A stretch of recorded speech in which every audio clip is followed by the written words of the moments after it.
as loud as you can, Bay Area. He's back. Make some noise for Daniel Seavey!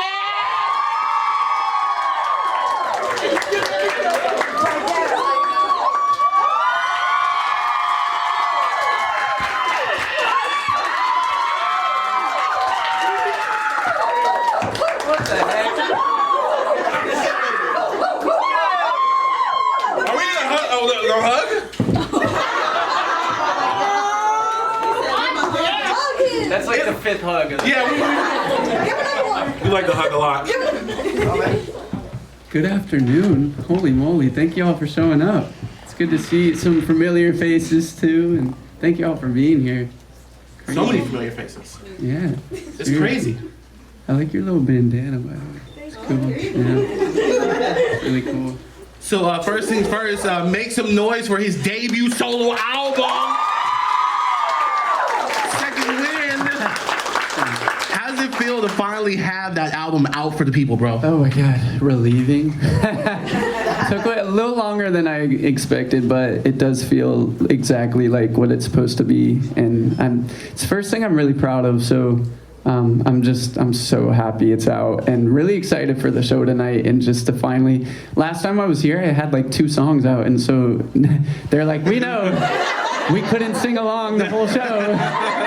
That's like my favorite part of the show, so I'm excited to hear y'all scream it with me tonight. It's gonna be so fun. Now, when you were here 2 years ago, yeah, you talked about an album coming. Is this the same album or is it completely different? It's a different album. I think on that tour I played LA and I was like, album next month. yeah. And that was the plan. That was the plan. And I had an album, and it honestly, it didn't feel like me. When I backed up, it just felt like too serious, and like I was saying, a lot of stuff I would regret putting out there as like the first representation of Daniel. And I think on this album I said like enough about the hardships of life. Like there's songs on the album that do that, but I think at some point I backed up and I was like, I need to find little Daniel again and remember who that guy is, and even try to kind of find who I am today. And I really I wanted to be a person I liked, and that wasn't like an upset,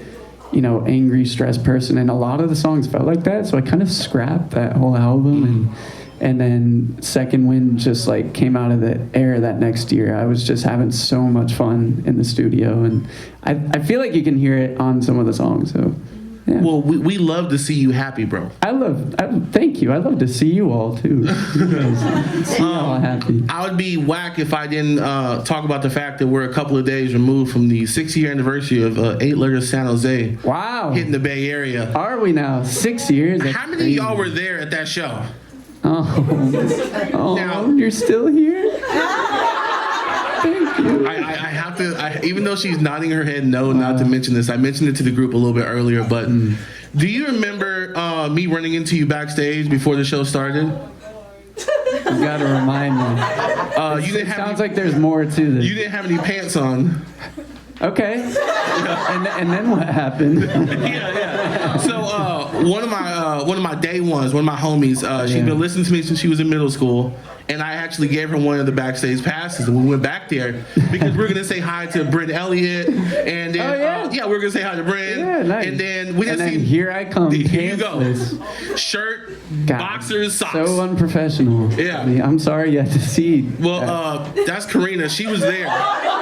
She was backstage. Oh my God! Thank you for not filing a lawsuit on me. I've dealt with enough of those, so appreciate it. Yeah, true. Too soon? Sorry. A little bit. I'm sure she's happy to see you with your pants on this time. Yeah. Thanks. Oh wow! I didn't even have shoes. I had the dogs out. That's crazy. I'm so sorry. It was funny because we also had a piece of artwork from one of your fans that day, and you were still down to take a picture in his drawers with the dogs out. Nice. But we cut off the bottom, of course. We didn't want to be. Oh, that's good. Thank you. You mentioned the whole thing you guys had to deal with. How good does it feel to have it in the rearview mirror? Oh, it's like life changing. Oh my gosh. Like when you take like a really good dump, the feeling right after. Oh my God. Imagine that times 1,000. Yeah. That's what it felt like. All right, I can relate. Yeah.